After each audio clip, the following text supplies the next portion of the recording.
სახელითა მამისათა და ძისათა და სულისა წმინდისათა ამინ. ეს ამ კვირას ეკლესია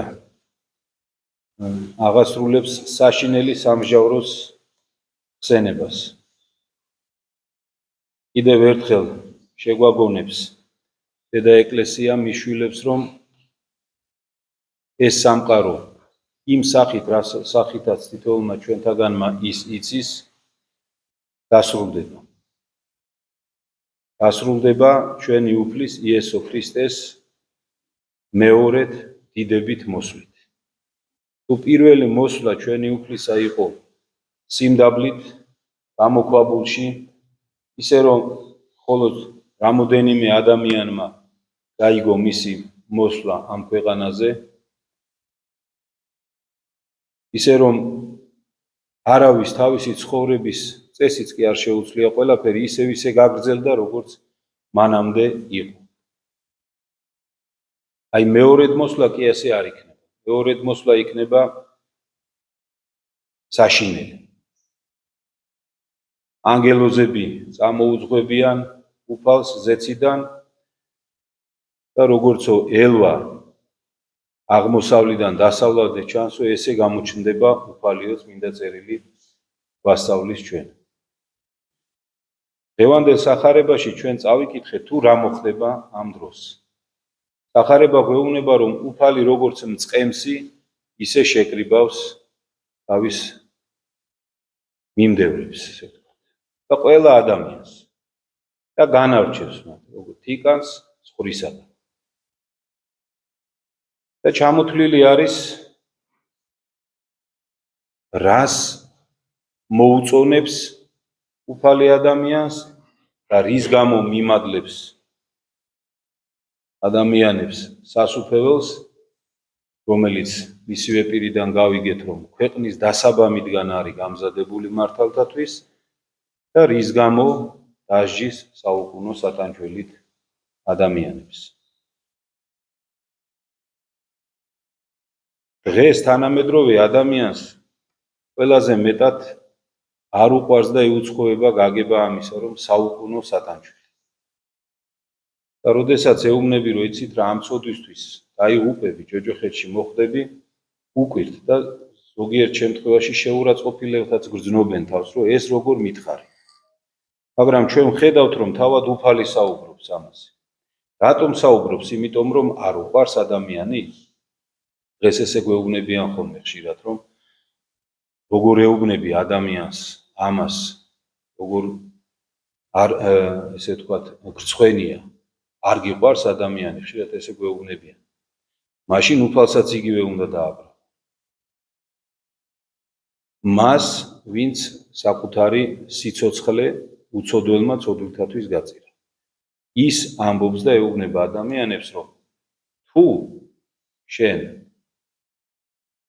არ მოიკითხავ გლახაკებს, არ დააპურებ მშიერს, არ მოიკითხავ სნეულს, არ მოიკითხავ პატიმარს.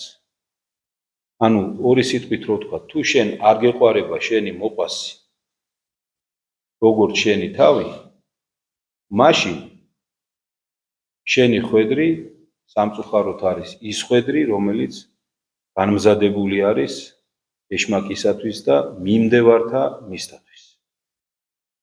აი ეს სიტყვები რო გვესმის ადამიანებს, უნდა დავფიქრდეთ და თქვათ, აბა მაშინ როგორ უნდა ვცხოვრობდეთ?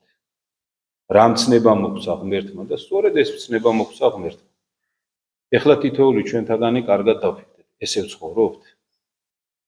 აი თითოეული ჩვენთაგანის ცხოვრების მიზანი არის, რომ აი დილას რო ვიღვიძებთ, აბა ერთი გაჭირვებული სადმე ვნახო, მივიდე დავეხმარო, ვის რა უჭირს, როგორ უჭირს. აი რომელიმე ჩვენთაგანი რო ვიღვიძებთ დილას, ამაზე თუ ვფიქრობთ. ჩემით დაწყებული. თუ ჩვენ თითოეული ჩვენთაგანი დილას რო ვიღვიძებთ, იმაზე ვფიქრობთ, როგორ შევიმსუბუქოთ ამ დღევანდელი ტვირთი, როგორ გავატაროთ დრო, რა ფილმს უყუროთ, რომელ თეატრში წავიდეთ, რომელ წვეულებაზე წავიდეთ, ხო? საღამოთი როგორ მშვიდად გავატაროთ დრო, ვცდილობთ მეგობრებს დაურეკოთ, ახლობლებს დაურეკოთ, აბა რა ვქნათ საღამოთი, ხომ არ შევიკრიბოთ. სხვაზე არ ვლაპარაკობ, ეხლა საკუთარ თავზე ვლაპარაკობ. ესეთი არის ჩვენი ცხოვრება თუ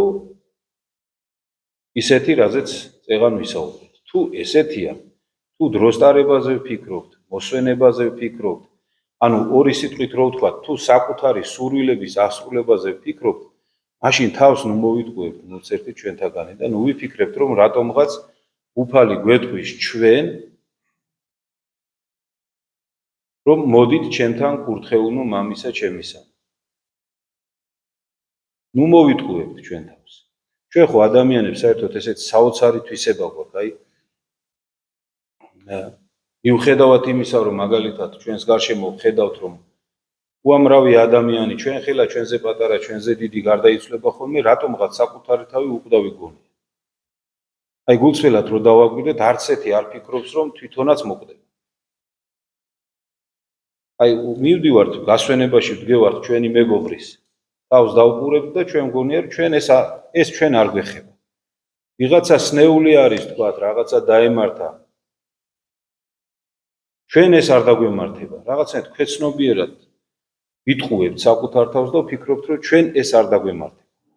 აი დღევანდელი სახარების წაკითხვისასაც დარწმუნებული ვარ, რომ ქვეცნობიერად ჩვენ მგონია, რომ ჩვენ ეს არ შეგვეხება, ჩვენ უფალი არ გვეტყვის, რომ წადით ჩემგან წყეულო. ჩვენ ამას არ გვეტყვის, ესე გონია. ჩვენ ისე ვიცხოვრებთ, როგორც ჩვენ გვინდა. მაგრამ ჩვენ ამას მაინც არ მოვისმენთ. ესე არ არის. დღევანდელი სახარებიდან ამ გაკვეთილს მაინც თუ გავიტანთ და დავიმახსოვრებთ, რომ დიახ, თუ ჩვენ ვიცხოვრებთ ისე, როგორც აღწერილია სახარებაში, ჩვენც დავისჯებით. არადა გულწრფელად რომ გასინჯავს სინდის ადამიანი, ნამდვილად დარწმუნებული ხარ, რომ ესე ცხოვრობ, რომ დასჯა გეკუთვნის. ნამდვილად. ამიტომ რა უნდა გავაკეთოთ ახლა, ხო?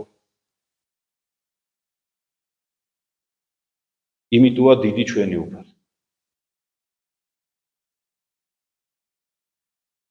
უფალი გვეუბნება ჩვენ ესეთ რამეს, რომ თუო შენი ცოდვებიო, აი როგორც სისხლით შეღებილი ისეთი წითელი არის, როგორც მატყლს ისე განვასპეტაგებ.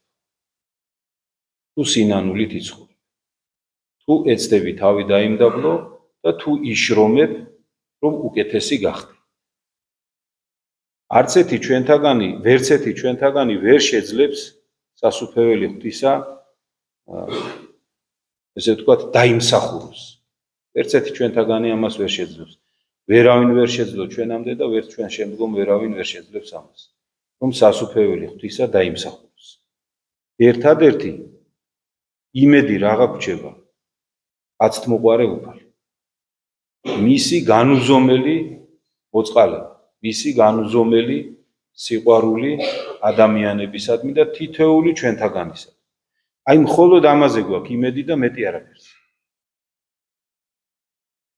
და ჩვენი ძალების შესაბამისად უნდა ვიშრომოთ. ჩვენი ძალების შესაბამისად. როგორც შეგვეძლება, ისე დავეხმაროთ ადამიანებს, ისე ამოუდგეთ გვერდში ადამიანებს. მაქსიმალურად შევეცადოთ, რომ საკუთარი სურვილები დავთრგუნოთ. ვერ შევძლებთ ყოველთვის ამას, მაგრამ შევეცადოთ. ის მაინც იქნებ შევძლოთ, რომ ცხოვრების მიზანი არ იყოს ჩვენი გართობა. სამწუხაროდ ხო ესე არის, დასაწყისში თქვი. ჩვენი ცხოვრების მიზანია გართობა, დროს ტარება, დასვენება. აი ის მაინც იქნებ შევძლოთ, რომ აი ცხოვრების მიზანი მაინც არ იყოს. და ის მაინც შევძლოთ, რომ მოსული მთხოვნელი, მოსული გაჭირვებული უკან არ გავაბრუნოთ ისე, რომ რითიც შეგვიძლია ხელი არ გაუმართოთ. მინდა წერილი სახარება ვასწავლის, რომ ჩვენ უნდა ვეძებდეთ და მივდიოდეთ და ვნახულობდეთ და ვეხმარებოდეთ. მაგრამ ეს თუ არ შეგვიძლია, ამდენი ძალა თუ არა გვაქვს, ამდენი სიყვარული თუ არა გვაქვს, კარზე რომ მოვაყენებს უფალი, იმას მაინც ხელს ნუკრავთ. ეს მაინც გავაკეთოთ. თუ ამას გავაკეთებთ, უფალი შეგვეწევა. აუცილებლად წყალობას მოიღებს. კიდევ ერთხელ ვიმეორებ. ადამიანი ვერასდროს ვერ ჩაიდენს. ერთი ადამიანი კი არა, მთელი სამყარო. ოდესმე რაც ადამიანი დაბადებულა და რაც შემდგომში დაიბადება, იმხელა ცოდვებს ვერ ჩაიდენს, რომ გადააჭარბოს უფლის კაცთმოყვარებას და სიყვარულს. ასეთ ცოდვას ვერ ჩაიდენს ადამიანი. ამიტომ რა გამოდის? თუ ადამიანი იღუპება, ესე იგი ეს მისი არჩევანი. თითქოს დაუჯერებელია, ხო, რატო უნდა უნდოდეს ადამიანს დაღუპვა. მაგრამ ფაქტია. არ შეიძლება ადამიანი ვერ დაიღუპება, ჯოჯოხეთში ვერ მოხვდება, თუ მისი პირადი არჩევანი ეს არ არის.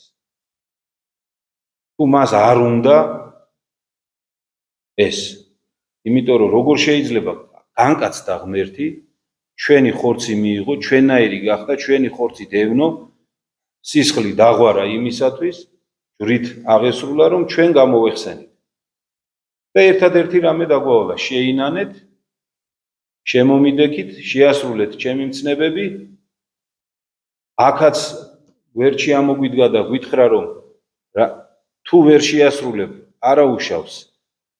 ახსარება თქვი, ცრემლი დაღვარი ამ ყველაფრისათვის, პატიება ითხოვე და გაპატიებ. ამასაც თუ არ გააკეთებს ადამიანი, აბა რა არის, არ უნდა ესე იგი მას ხოცქონე. ვევედროთ ღმერთს, რომ განგვინათლოს გონება ამ დიდ მარხვაში. ალბათ წლის განმავლობაში ყველაზე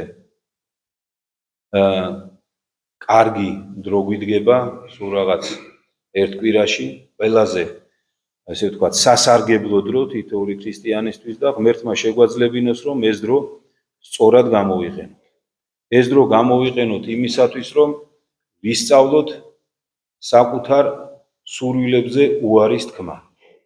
ცოტა შეიძლება უხეშად და იუღებლად ისმის 21 საუკუნის ადამიანისთვის, მაგრამ მთელი ქრისტიანობა ეს არის და სხვა არაფერი. საკუთარ სურვილებზე უარის თქმა და ღვთისნების შესრულება. სხვა კი არაფერი არ არის ქრისტიანი. და მარხვა ამაში ძალიან გვეხმარება. მარხვა გასწავლის ამას. ისეთი უმარტივესი რამინდა, რაც არის საჭმელი. ეხლა რა უნდა დაგიზიანოს ადამიანმა ხორცი და კვერცხი რო ჭამო, რა უნდა დაგიზიანოს ამით ადამიანს? არა, ნახეთ. კი, უარს ვიტყვი. საკუთარ თავს ცოტა შევაწუხებ. ცოტა მეც მოვაშიებ, ცოტა ტკბილს მოვაკლებ. მოვაკლებ საკუთარ თავს. თუ ამას ვერ შეძლებ ადამიანი ესეთი მცირედისზე უარყოფა საკუთარი ნების, მაშინ დიდზე ლაპარაკიც არ არის. ის რო შენ ახლა ადამიანმა საკუთარი თავი გაწირო მოყასისათვის, ამას ხომ საერთოდ ვეღარ შეძლებ, თუ საჭმელზე უარს ვერ ამბობ ადამიანს, ხო?